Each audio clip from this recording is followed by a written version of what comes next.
হরে কৃষ্ণা। মাধব গৌরহরিদাস চ্যানেলে আপনাদের সবাইকে স্বাগতম। আশা করি আপনারা খুব ভালো আছেন। ভগবানের কৃপায় আপনারা খুব ভালো থাকুন। তো আমার চ্যানেলে যত সদস্য হয়ে আছেন তাদের চরণে আমার প্রণাম জানাচ্ছি। আপনারা সবাই জানেন যে আমার চ্যানেলের মাধ্যমে যে ভিডিওগুলো প্রকাশিত করছি, যে ভগবানের লীলা কথাগুলো প্রকাশিত করছি, বলছি, এটা একমাত্র উদ্দেশ্য আমার, যে ভগবানের প্রতি প্রগাঢ় বিশ্বাস এবং প্রগাঢ় ভক্তি যেন জাগরিত হয়, প্রগাঢ় বিশ্বাস এবং ভক্তি যেন জাগরিত হয়। তাই আজকে আমার চ্যানেলে কিছু কমেন্ট এসছে যেগুলো শুনে সত্যি খুব ভালো লাগছে। কেন ভালো লাগছে? এটাই কারণ ভগবানকে পেতে গেলে, ভগবানকে ভালোবাসতে গেলে, ভগবানকে সেবা করতে গেলে এবং ভগবানের নাম প্রচার করতে গেলে যে বাধা, এই বাধা যদি না আসে তাহলে পরিপূর্ণ হয় না। যেমন আপনি কাউকে ভালোবাসলেন, এই ভালোবাসার মধ্যে যদি একটু রাগ না হলো, একটু দুঃখ না হলো, একটু কষ্ট যদি না হলো, একটু অভিমান যদি না হলো, তাহলে প্রেম কি সেটা বোঝা সম্ভব নয়। প্রেমের গভীরতা বোঝা যায় না, ভালোবাসার গভীরতা বোঝা যায় না। তো আমার জীবনে অনেক পরীক্ষা এসছে, অনেক কষ্ট, অনেক দুঃখের সম্মুখীন হতে হয়েছে। তো চ্যানেলেও কিছু সমস্যা এলো। কিছু মানুষ রয়েছেন যারা আমার বিরুদ্ধে কিছু মন্তব্য করেছেন। সত্যি খুব ভালো লাগছে এরকম মন্তব্য করার জন্য। তাদের কাছে আমার প্রণাম, খুবই ভালো। যাই হোক, এতে আমি কিছু মনে করছি না। এতে আমার সত্যি খুব ভালো লাগছে যে না, ভক্তিপথে বাধা আসাটা খুবই দরকার। তো কিছু কমেন্ট এসছে, যে কমেন্টগুলো আপনাদের একটু বলে শোনাচ্ছি, যেগুলো এই কথাগুলো না বললেই নয়, কারণ এইসব বিষয়ে তর্ক করা ঠিক নয়। যারা বলছে তাদেরকে বলতে দিন। যেগুলো কিছুটা পড়ে শোনাই আপনাদেরকে। একজন কমেন্ট করেছেন যে গল্প আর বাস্তবতা এক হয় না। তো আমার ভিডিওগুলোকে ওনার গল্প বলে মনে হয়েছে। গল্পে আর বাস্তবতার মধ্যে কোনো এক হয় না। তো যারা ভগবানের লীলাকে গল্প বলে ভাবেন, ভগবানের কাহিনীকে গল্প বলে ভাবেন, বাস্তব বলে ভাবেন না, কিছু বলার দরকার নেই। ভাবুন, একদিন কৃপা অবশ্যই হবে যে ভগবান সত্যি ভক্তের সাথে লীলা করেন এবং চমৎকার করেন কলিযুগে আজও পর্যন্ত। এই লীলা অনুভব করা অত সহজ জিনিস নয়। এই লীলাকে যদি অনুভব করতে চান তো কেবল বিশ্বাস এবং ভক্তির প্রয়োজন হয়। তো সেই জন্য সবাই এই লীলা অনুভব করতে পারবেন না। তাই যারাই কমেন্টগুলো করছেন তাদের জন্য আমি ভগবানের কাছে প্রার্থনা জানাবো, যাতে তারাও ভগবানের এই লীলাকে অনুভব করতে পারে এবং মনে সেই পূর্ণ শান্তি, পূর্ণ আনন্দ যেন লাভ করতে পারে। তাদের বিরুদ্ধে আমার কোনো অভিযোগ নেই। আমার শুধু এটাই আনন্দ হচ্ছে যে অভিযোগগুলো করে, এই কমেন্টগুলো করে। আমার আরও যারা অডিয়েন্স রয়েছে, যারা আমার দর্শকবৃন্দ রয়েছে, যারা আমার ভিডিও চ্যানেলকে, আমার এই ভগবানের লীলা কথাকে পছন্দ করেন, তারা অবশ্যই বুঝতে পারবে যে এই চ্যানেলে একটাই উদ্দেশ্য, ভগবানের প্রতি ভক্তি এবং বিশ্বাসকে প্রগাঢ় করে তোলা। আরও একটা কমেন্ট বলছি, একজন লিখেছে মন গড়া কিছু বলবেন না। তো আমার ভগবানের লীলা কথাকে মন গড়া বলা হয়েছে। বেশ, খুব ভালো কথা। যার যেমন ভাব তার তেমন লাভ, তাই নয় কি? সেই জন্য যেভাবে ভগবানকে ভালোবাসবে, ভগবান তাকে তেমনই কৃপা করবে। কারণ ভগবান কারোর ইচ্ছার বিরুদ্ধে যাবেন না। যে যা ইচ্ছা করবে, যে যা মনোবাসনা করবে, তাকে সেই ইচ্ছায় পূর্ণ করবে। আপনি যদি ভগবানকে ভক্তি করতে চান, যদি পূর্ণ বিশ্বাস করতে চান, তাহলে লীলা অনুভব করতে পারবেন। আর যদি ভাবেন যে কোনো মন গড়া এসব কাহিনী হচ্ছে, তাহলে যেমন ভাব তেমন লাভ, তাই নয় কি? তাই তাদের বিরুদ্ধে আমার কোনো অভিযোগ নেই। আরো একজন কমেন্ট করেছেন, মন গড়া একটা গল্প বানিয়ে ভগবান প্রমাণ করার কি চেষ্টা? এতে না আছে কোনো মানবীয় যুক্তি, না আছে কোনো শাস্ত্রীয় প্রমাণ। তো যাই হোক, যে যা বলছে সেটাইতেই ঠিক আছে, কোনো অসুবিধা নেই। আমি হয়তো মন গড়া গল্প বলছি, মানুষকে বিভ্রান্ত করতে চাইছি। আচ্ছা, ভগবানের কাহিনী, ভগবানের লীলা কি বিভ্রান্ত করে মানুষকে, নাকি আনন্দ দান করে? যার ভিতরে সত্যি বিশ্বাস আছে, ভক্তি আছে, তো ভগবানের লীলা কথা শুনে তার আনন্দ পাওয়ার দরকার। আমি কোনো মানুষকে বিভ্রান্ত করছি না। ভগবানকে পাওয়ার জন্য যে কথা, হৃদয়ঙ্গম কথা, এই হচ্ছে ভক্তি এবং প্রেমের লীলা কাহিনী। এতে কোনো শাস্ত্রীয় প্রমাণের কোনো দরকার পড়ে না। আপনি কাউকে ভালোবাসবেন, এতে প্রমাণ করার দরকার পড়ে না যে আমি তাকে ভালোবাসি, আমি তাকে প্রেম করি। এতে প্রমাণ করার কোনো দরকার পড়ে না। আপনি সত্যি যদি প্রকৃত কাউকে ভালোবাসেন না, এতে গল্প বানিয়ে কিছু বলার দরকার পড়ে না। এই হৃদয়ের অনুভব, এই হৃদয়ের হৃদয়ঙ্গম থেকে বেরিয়ে আসে সব কথা।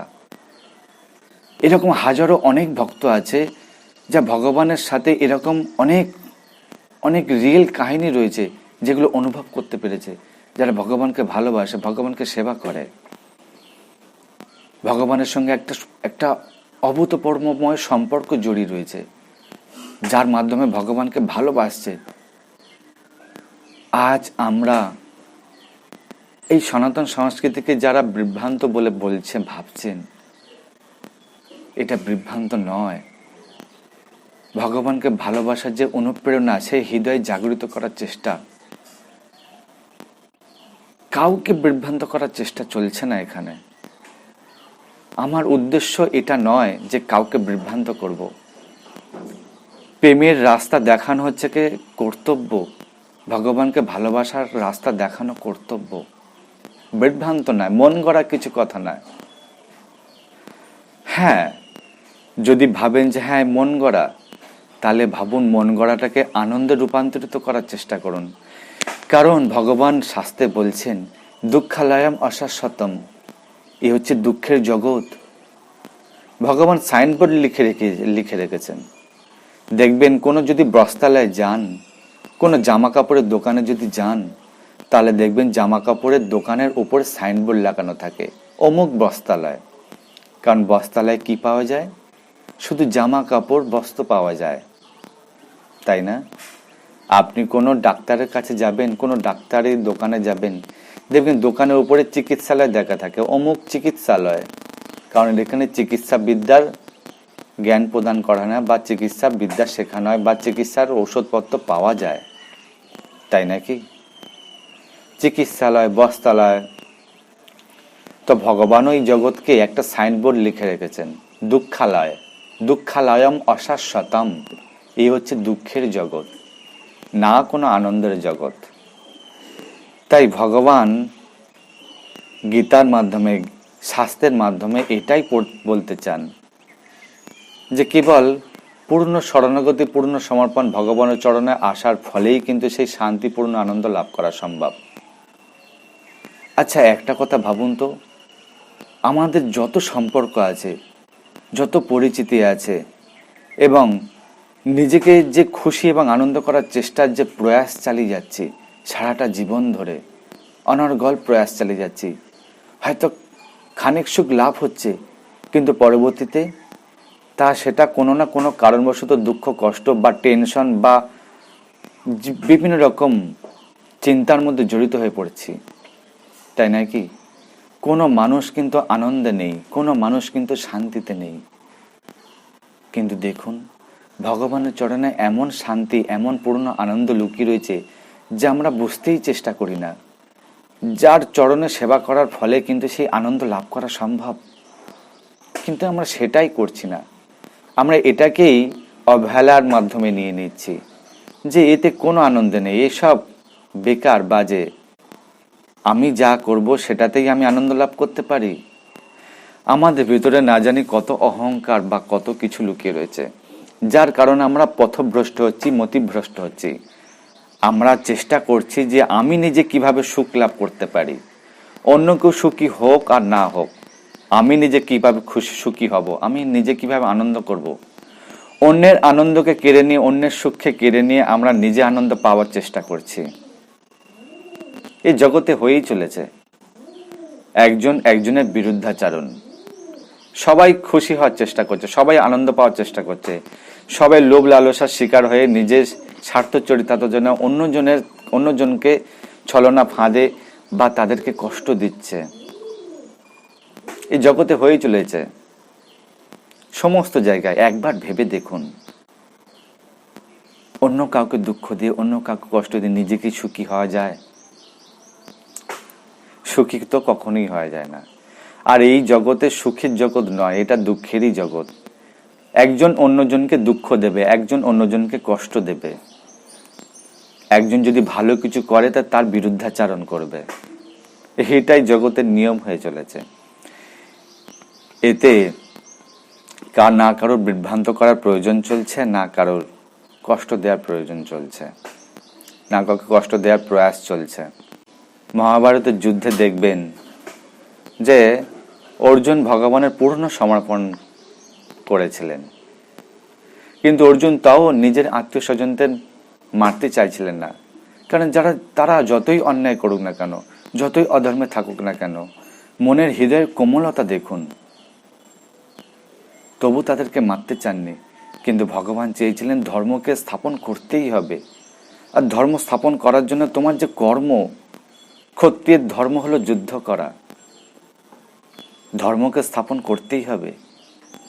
তাই ধর্ম স্থাপনের জন্য তোমাকে যুদ্ধ করতেই হবে, নাহলে ধর্ম স্থাপন হবে না। তাই কিছু কিছু সময় আসে ভগবানও ধর্মকে স্থাপনা করার জন্য, ভক্তির স্থাপনা করার জন্য, বিশ্বাসের স্থাপনা করার জন্য এহেন কাজ করতেই হয়। তাই যারা আমার বিরুদ্ধে এই কবিচোক কিনেছেন বা এই কমেন্ট করেছেন, তাদের চরণে আমার প্রণাম। আপনারা খুব ভালো থাকবেন। এর থেকে বেরিয়ে আসুন, ভগবানকে জানতে শিখুন, ভগবানকে বিশ্বাস করতে শিখুন। ভগবান আছেন, আছেন ভগবান। আর যারা বিশ্বাস করেন না, তাদের সঙ্গে তর্ক করে কোনো লাভ নেই। চুপচাপ থাকুন। আপনার জীবনে বাধা আসবেই। আমার জীবনে প্রচুর বাধা এসছে, প্রচুর কষ্ট এসছে, আর মৃত্যুর আগের দিন পর্যন্ত বাধা বিপত্তি আসবেই। কিন্তু পূর্ণ শরণাগতির ফলে ভগবান তার রক্ষা করেন। ভক্তের রক্ষা, ভক্তের সমস্যা করেন। যদি পূর্ণ বিশ্বাস যদি করতে পারেন, এই বিশ্বাস নামক এমন এক অস্ত্র, যদি আপনি বিশ্বাসকে জাগরিত করতে পারেন, তাহলে আপনি পূর্ণ আনন্দ লাভ করতে পারবেন। তাই আমার উদ্দেশ্য, এই চ্যানেলের উদ্দেশ্য কাউকে বিভ্রান্ত করা না, বা কোনো গল্প বলে কাউকে বিভ্রান্ত করছি না। যারা ভাবছেন সত্যি খুব ভুল ভাবছেন। অনেকে চাইছেন যে শাস্ত্রীয় প্রমাণ দিতে। শাস্ত্রে প্রেমের কোনো উল্লেখ নেই, শাস্ত্রের কোনো প্রেমের উল্লেখ নেই। প্রেমের উল্লেখ তো হৃদয় থেকে আসে, হৃদয়ের শাস্ত্র দিয়ে বুঝতে হয়, প্রমাণ দ্বারা নয়। প্রমাণ দ্বারা ভগবানকে পাবেন না। কারণ ভগবান বলছেন যে জ্ঞানী ভক্তরা আমাকে জানতে পারে, কিন্তু ভালোবাসতে পারে না, প্রেম করতে পারে না। শাস্ত্র জ্ঞানের ঊর্ধ্বে হচ্ছে প্রেম। প্রেমকে জাগরিত করুন। শাস্ত্র জ্ঞান হচ্ছে ট্রেনিং সেন্টার, যেখানে তুমি ভগবানকে জানতে পারবে, মানুষের জীবনের উদ্দেশ্য কি তা জানতে পারবে, মানুষের জীবনে চলার যে প্রয়াস, কিভাবে চলবে, কোনটা সঠিক কোনটা ভুল, তা সবকিছু দেওয়া রয়েছে। সবকিছু ভাবে পুঙ্খানুপুঙ্খানুভাবে দেওয়া আছে। এই শাস্ত্রীয় প্রমাণ হিসাবে তুমি পেতে পারো, নিজের জীবনকে পরিচালনা করতে পারো, যে নিজের জীবনকে কিভাবে পরিচালনা করব। আমরা তো সবাই মন গড়া মতন চলছি, শাস্ত্রীয়ভাবে চলছি না। শাস্ত্রীয় যদি প্রমাণ যদি পেতে চাই আমরা, তাহলে শাস্ত্রের নির্দেশকে মানতে হবে আমাদেরকে, শাস্ত্রীয় কথাকে মানতে হবে। আর যারা শাস্ত্রীয় কথাকে মানে তারা ভগবানের লীলাকেও মানে, তাই নাকি? শাস্ত্রের কথাকে যদি মেনে চলে তাহলে সে ভগবানের সেই কথা এবং ভগবানের লীলাকেও সে মানবে, সে অগ্রাহ্য করবে না। যে না, যদি জ্ঞানের দ্বারা মন পরিপুষ্ট হয়ে থাকে তাহলে সেও একদিন বিচার করতে বাধ্য হবে যে না, ভগবান বলে আছে এবং ভগবান যা করেন তা মঙ্গলের জন্যই করেন, এবং ভগবান অবশ্যই আছেন এবং তার লীলাকেও সে বুঝতে সমর্থ হবে। কিন্তু আমরা যদি শাস্ত্র যদি না পড়ি, আমরা যদি শাস্ত্রের নির্দেশকে অবমাননা যদি করি, শাস্ত্রের নির্দেশকে নিজের জীবনে ব্যবহার যদি না করি, তাহলে কি হবে? আমাদের এটাই ভুল হয়ে দাঁড়ায় যে আমরা শাস্ত্রকে পড়ি, চিনি, মানি, শুনি, কিন্তু নিজের জীবনে ব্যবহার করি না। যখন নিজের জীবনে ব্যবহার করা শিখে যাবেন তখন জীবনে এক আমূল পরিবর্তন চলে আসবে, আমূল পরিবর্তন চলে আসবে। তাই আমরা পড়ি, জানি, আমাদের ভিতরে কিন্তু জ্ঞান রয়েছে, আমাদের ভিতরে সেই শিক্ষা রয়েছে, কিন্তু সেটাকে জীবনে অ্যাপ্লাই করি না, ব্যবহার করি না, যার জন্য আমরা অনেক কিছু বলে বসি, তাই নাকি? তো সেই জন্য আমরা যদি নিজেরাই ভাবি যে আমরাই স্বাস্থ্য অনুধাবন করেছি, এটা ভুল। আপনি ধরে নিন একটা মোবাইল কিনেছেন, মোবাইলটাকে ব্যবহার করা আপনি জানেন না, কিন্তু আপনি বলছেন আমি মোবাইল ব্যবহার করা জানি। কিন্তু দেখবেন যখন মোবাইল কিনবেন তখন মোবাইলের ভিতরে দেখবেন একটা ছোট্ট বই থাকে, সেই ম্যানুয়াল বই থাকে, সেই ম্যানুয়াল বইতে লেখা থাকে মোবাইলটাকে কিভাবে ব্যবহার করতে হবে, কোথায় কি আছে, কিভাবে তার পরিচালনা করা উচিত তা জানা যায়। আপনি দোকান থেকে কোনো একটা গাড়ি কিনেছেন, সেই গাড়িতে দেখবেন ম্যানুয়াল বই থাকে, সে বইতে দেখা থাকে কোথায় ব্রেক শো আছে, কোথায় কি করতে হয়, কিভাবে চালনা করতে হয়, সব কিছু দেওয়া আছে, তাই নাকি? একটা প্ল্যাটফর্ম যেখানে দেওয়া আছে মানুষের জীবনে চলার পরিকল্পনা, চলার যে প্রয়াস, যে আমি কিভাবে চলবো, কি করা কর্তব্য, জীবনের উদ্দেশ্য কি, সমস্ত কিছু দেওয়া আছে। কিন্তু আমরা সেটাকে ফলো করি না, সেটাকে বুঝতে চেষ্টা করি না। যারা আমার অডিয়েন্স রয়েছে, যারা আমার ভিডিওগুলোকে ভালোবাসেন, ভগবানের লীলাকে ভালোবাসেন, তাদের কাছে একটাই প্রশ্ন, যদি এই লীলা কথাকে যদি ভালোবাসেন, হৃদয়ঙ্গম করে যদি অনুভব করতে পারেন, মনে আনন্দ যদি লাভ করতে পারেন, তাহলে অবশ্যই একবার কমেন্টে হরে কৃষ্ণ বলে কমেন্ট করবেন, জয় শ্রীকৃষ্ণ বলে কমেন্ট করবেন। আর যারা অভিযোগ এনেছেন তাদের চরণে আমার প্রণাম। যারা এই অভিযোগ এনেছেন, যারা কমেন্ট করেছেন, আমার তার কোনো বিরুদ্ধাচরণ নেই, আমার তাদের প্রতি কোনো অভিযোগ নেই। সত্যি বলছি, আমি আপনাদেরকে সত্যি খুব ভালোবাসি, সত্যি খুব ভালোবাসি। আপনারা এত সহযোগিতা করেছেন, আপনারা এত সাপোর্ট করেছেন চ্যানেলকে। আর যারা বিরুদ্ধাচরণ করেছে তাদেরকে তো অবশ্যই ভালোবাসতে হবে, কারণ যদি ভালোবাসা যদি না দেন, যদি ভক্তি প্রেম যদি না করেন, তাহলে তারা বুঝবে কিভাবে? আমি অহংকার করছি না এবং নিজেকে গর্ব করছি না, বা নিজেকে অনেক কিছু জানি সেটাও আমি বলছি না, কারণ এই কথা আমার কথা নয়, এই আমার গর্ব করা বা অহংকারের বিষয় নয়। যদি কেউ ভেবে থাকেন আমি কাউকে মন গড়া বলছি, কাহিনী বলছি, গল্প শোনাচ্ছি, এই শাস্ত্রের সঙ্গে কোনো মিল নেই, শাস্ত্রের সঙ্গে মিল পাবেন না। এই হচ্ছে প্রেমের স্তর, যা ভগবান এক ভক্তের সঙ্গে যে লীলা স্তর, এ কেবল বিশ্বাস এবং অনুভব এবং ভক্তি স্তর, যাকে বিশ্বাস এবং ভক্তির ডোরেই কিন্তু বোঝা সম্ভব, প্রমাণ দ্বারা কখনো বোঝা সম্ভব নয়। আপনি কাউকে ভালোবাসেন, কেউ যদি আপনাকে বলে যে আপনি ওকে ভালোবাসেন, প্রমাণ করে দেখাতে পারবেন?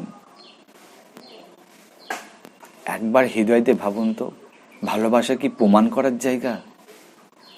ভক্তি এবং বাসনা কি প্রমাণ করার জায়গা? এতে কোনো প্রমাণ করতে লাগে না। আপনি কাউকে ভালোবেসেন কি কি শাস্ত্র পড়ে কি কাউকে ভালোবাসেন?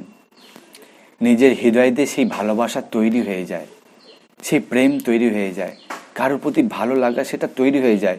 আপনি বই পড়ে কি কাউকে ভালোবাসতে পারেন? আজ পর্যন্ত শুনেছেন যে বই পড়ে আপনি কাউকে ভালোবেসেছেন? ভালোবাসা কখনো প্রমাণ দ্বারা সম্ভব নয়, ভালোবাসা কখনো বই পড়ে সম্ভব নয়, ভালোবাসা কখনো শাস্ত্র দ্বারা প্রমাণ দেখিয়ে সম্ভব নয়। ভালোবাসা প্রেম তো এই শাস্ত্রের ঊর্ধ্বে। যাই হোক, এত কিছু বললাম, যদি আপনাদের মনকে কোনো যদি দুঃখ দিয়ে থাকি, কষ্ট দিয়ে থাকি, যদি কিছু ভুল বলে থাকি, তাহলে আমি মাথা নত করলাম, ক্ষমা করে দেবেন। যদি কিছু ভুল বলে থাকি, কষ্ট দিয়ে থাকি, দুঃখ দিয়ে থাকি, তাহলে এই অপরাধ ক্ষমা করে দেবেন। আর যারা এই ভিডিওকে, এই ভগবানের লীলাকথাকে ভালোবাসেন, তাদেরকে অসংখ্য ধন্যবাদ, অসংখ্য ধন্যবাদ। ভগবানকে প্রেম করতে শিখুন, ভালোবাসতে শিখুন, কারণ এতেই প্রকৃত আনন্দ লুকিয়ে আছে, প্রকৃত সুখ লুকিয়ে আছে। আমি আমার হৃদয় দিয়ে কথা বলছি, আমি কাউকে কষ্ট দিচ্ছি না, কাউকে কষ্ট দিয়ে আমি কথা বলতে চাই না, আঘাত করতে চাই না। যারা বুঝতে পারছে না, একদিন অবশ্যই বুঝতে পারবে, একদিন ভগবানের কৃপা তাদের প্রতি অবশ্যই হবে, যে তারাও এই লীলা, এই অনুভব বুঝতে সক্ষম হবে। তাই ভালো থাকবেন, সুস্থ থাকবেন। দেখা হচ্ছে পরে অন্য কোনো ভিডিও, অন্য কোনো কাহিনী, লীলা নিয়ে। আপনাদেরকে অসংখ্য ধন্যবাদ, অসংখ্য ধন্যবাদ। হরে কৃষ্ণা।